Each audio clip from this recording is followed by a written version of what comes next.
Hello. Today I'm back in the kitchen. Today's a baking day for me.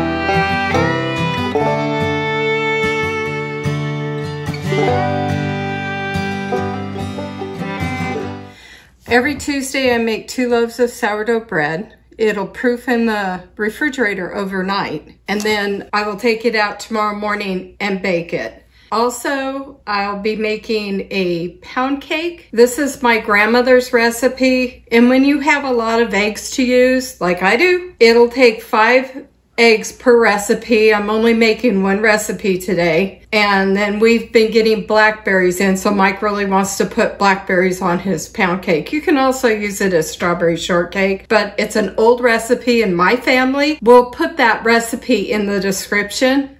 Also, I've got flowers in bloom out in the art garden that weren't there even 2 days ago. So I want to go out and enjoy that first before I get stuck in the kitchen all day. I say stuck in the kitchen, but I really like cooking. Unfortunately, we are getting a lot of the smoke from the fires up in Canada, so that limits me inside. Not to mention the fact that it's pretty hot and muggy out there. And then later on, we're gonna go work on the other house. So this is a busy day for me. I have tomatoes that have come in. I'm gonna core and score those and put them in the freezer so that at a slower time in the garden, I can process those into pasta sauce and homemade salsa. Come on out in the garden with me. So this is the art garden, and as you can see, the sunflowers are starting to come up and blooming. Also, the zinnias are coming up. I basically just threw old seed that I had saved, and it's done great. But the star of the show are these Oriental lilies. These things are absolutely incredible. And if you could smell them, the whole front yard smells like these lilies. There's paintings in here.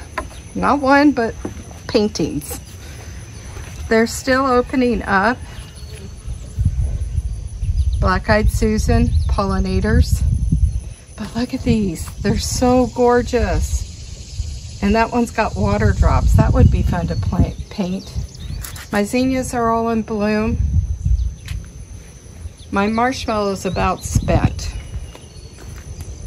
Oh, these things are gorgeous. Unfortunately, the flies like them too. Everything's coming in full bloom. And my hydrangeas are just starting to flower. These are Limelight Prime hydrangeas. They're panicles. But these heads get absolutely huge. They're just starting to come to life. And marshmallow there. But look at this. This is all saved seed. These are my Cupid mix zinnias. They're all in full bloom. Here's the other Limelight. And then the gladiolas. This is yarrow. But the gladiolas that I planted from the front of the property where the sunflowers now are, they're all starting to bloom as well. So this is just a sea of color, and I love it. My hops is struggling, but it's coming along. The mullein, poor mullein. These things here are seeds, and there are hundreds of seeds in each one of these. So even though this may die off in the winter, which it didn't last year, it will replant itself. All these flowers, look at this. This is a chocolate cherry sunflower. Isn't that pretty? And that's an autumn, what's it called? Autumn I'll have Mike put it up on the screen when he edits it. I can't remember the name. It's Autumn Beauty. There you go. Never mind, Mike. This sunflower, I'm not quite sure what it is, but it has multiple flowers on it and we love it. It's Save Seed. I don't know where I got it from. This is gonna be a mammoth sunflower. It's gonna be huge, just by the leaf. Okay, enough walking through the garden. Now I gotta get back into the kitchen. So sometimes you just gotta stop and smell the roses. So I went outside, smelled the lilies, not the roses, but everything's looking beautiful out there. Okay, now I'm gonna start my sourdough bread. This is an all-day process for me, and so it is a time commitment. When you start your sourdough bread, you've got to start with a starter, and this is mine. I use a lot of sourdough starter, so I've got it in a half-gallon jar. And when you start it, the mixture needs to be active. So on the morning that I bake bread, which is usually Tuesday, I pull this out of the refrigerator and let it come up to room temperature, but I feed it first. It's kind of controversial because people say that if you have this much starter, which I have, you need to feed it that much. I don't. I would be going through so much flour. So I feed mine when I get hooch, which is the clear liquid that grows at the top. So I pour the hooch off. You can stir it in, and then I'll feed it 1/4 cup of water, warm, and 1/4 cup of flour. And then it will look bubbly. If your starter isn't mature, you're gonna have to work with it. This starter's 2 years old, so mine is extremely mature. The thing that I have found out with sourdough is if you've got air conditioning running or if it's in the winter time, the dough that you're cooking with needs to be warm, 75 to 80 degrees, or it won't rise. And as you can see, it's pretty bubbly. And now I'm gonna start working with it. With this recipe, it calls for 1/4 cup of starter.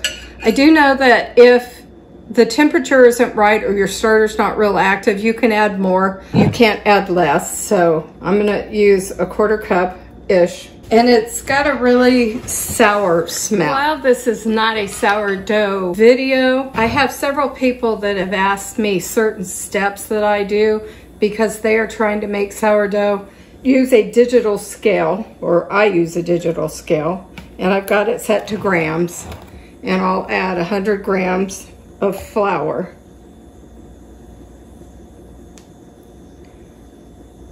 And then I keep an electric tea kettle going because I use the warm water from it. And I'm going to zero out my scale and add 100 grams of water. If you get too much water, just get a spoon and take it out.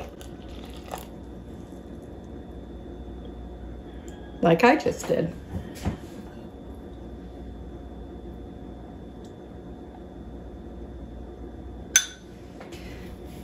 And you're gonna mix that up and let it set for an hour.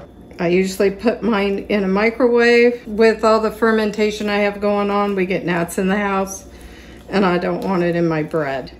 In the bowl, I have 1 cup of softened butter and 2 cups of sugar, and that's going to be creamed together. So to the butter and sugar mixture, you're going to add 5 eggs. Tablespoon of vanilla,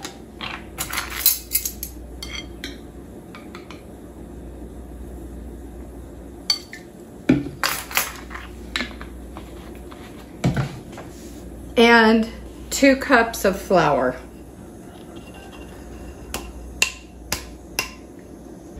And you're gonna beat that up just until everything's moistened.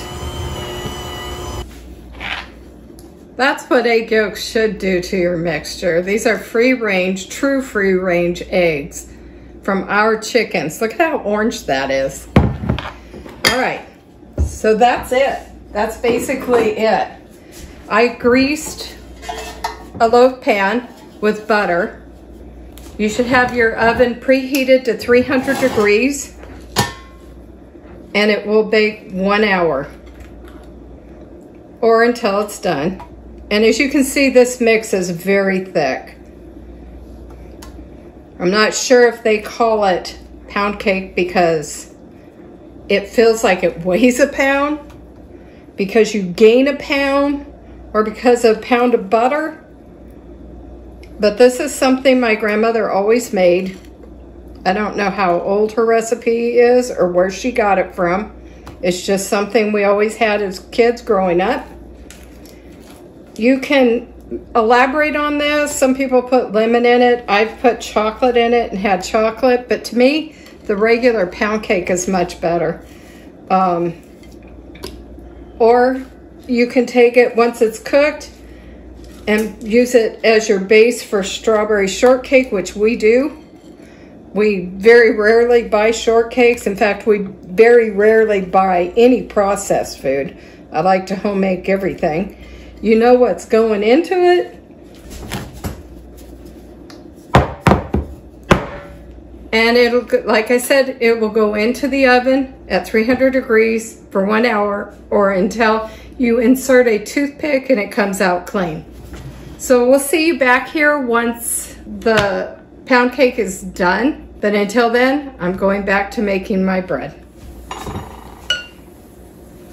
Now to your bread mixer or mix, you need to zero out your scale. And you're going to use 200 grams of warm water.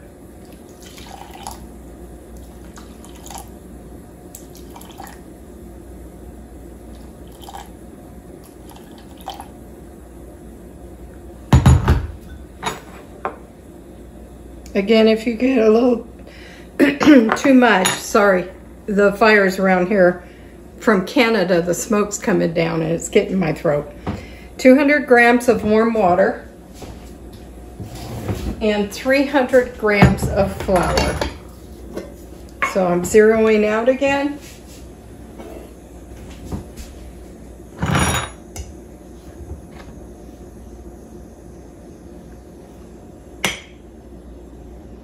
And this gets mixed up again and it will set for 1 hour. Normally, I can put it in the oven with the oven light on and let it go about 30 minutes. But my oven's currently got a cake in it, so I'm going to have to let it wait a little longer. But you just want to get the flour wet, and then I cover it or put it in the microwave. You can cover it with a wet towel if you'd like. You just don't want it to dry out. And you can't get discouraged making sourdough bread. It takes a while. In fact, it took me quite a while this winter to figure out temperature was my enemy, because we keep our house fairly cool. We heat with wood, but the wood's in the living room, not in the kitchen, so it stayed a little cool in here. Once I started putting it in the oven with the oven light on, it did just fine. So this will sit for an hour. So now that the pound cake's cooking in the oven, my bread is waiting on an hour before I can continue on with that.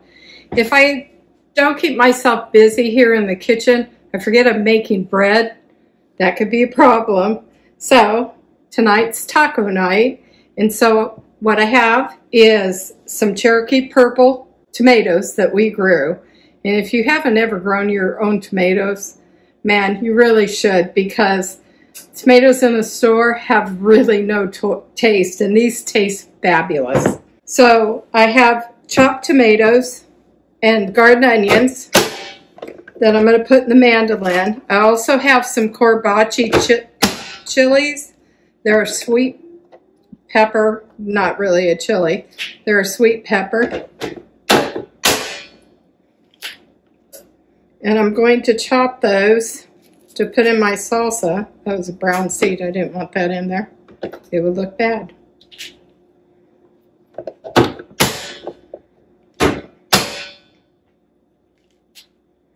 So it's not really salsa. It's more of a Pico De Gallo. More onion. This thing's awesome if you do a lot of cooking. Like I said, you need to get yourself one. Makes cooking so much easier. The only thing I'm missing is my stand mixer. I don't have that yet. Then we've got homegrown jalapenos. I'll put a few of those in there.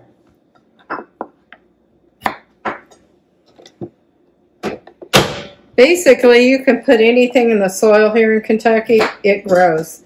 When we first moved here, we thought we had to amend the soil. You don't have to. Just put it in the ground. It'll grow. Whoops.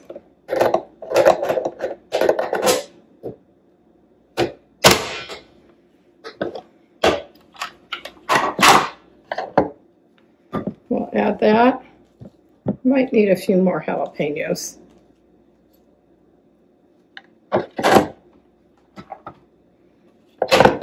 And once we have fresh Pico De Gallo, we put it on everything. If your hands are sensitive to hot things, you might want to use gloves with this part. It doesn't bother me. It does bother me when I get it in my eyes. And that happens.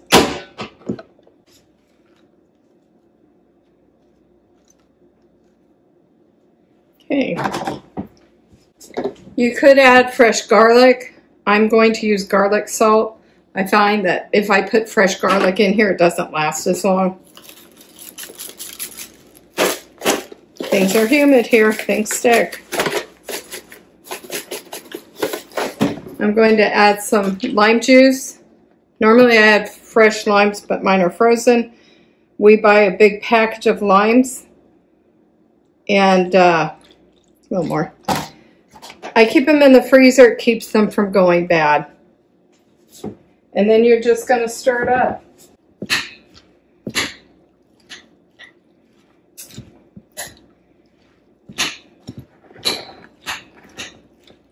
Oh, I can smell the jalapenos. That's good.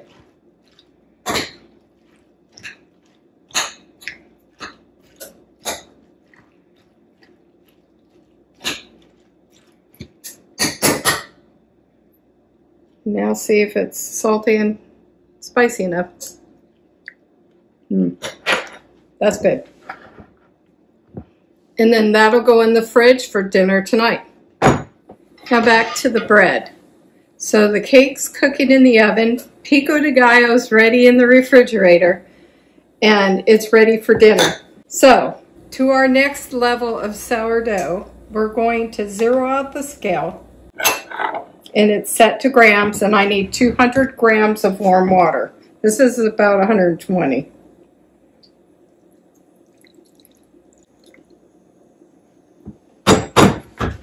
And 1 tablespoon of salt. Now this makes 2 loaves. So it sounds like a lot of salt, but it's not.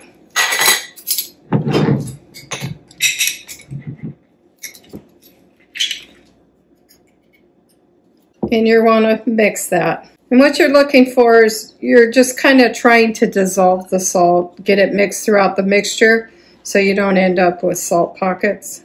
So it doesn't actually mix, but it does mix with the water. Okay, and zero out the scale again. To this, you're going to add 300 grams of flour. I think I got more on me.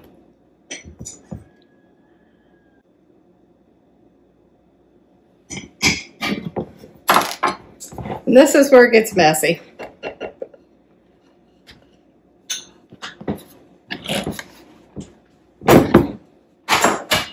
You're going to mix this by hand until all the flour is incorporated into the mix. So this is sticky right now. As you start to stretch the glutens, it gets less sticky. This is probably the worst of it. So I'm going to let this sit 30 minutes and then you'll start pulling it. And what I mean by pulling it is you'll grab the side, you shake it a little bit and fold it over. You grab the side, and this is stretching your glutens. Or you can think north, south, east, west, whatever you want. But you will do that 6 times every 30 minutes. This becomes a whole lot less sticky. You're going to cover it with some plastic wrap and stick it in the refrigerator overnight to proof. So it actually does not get cooked until, or baked until in the morning.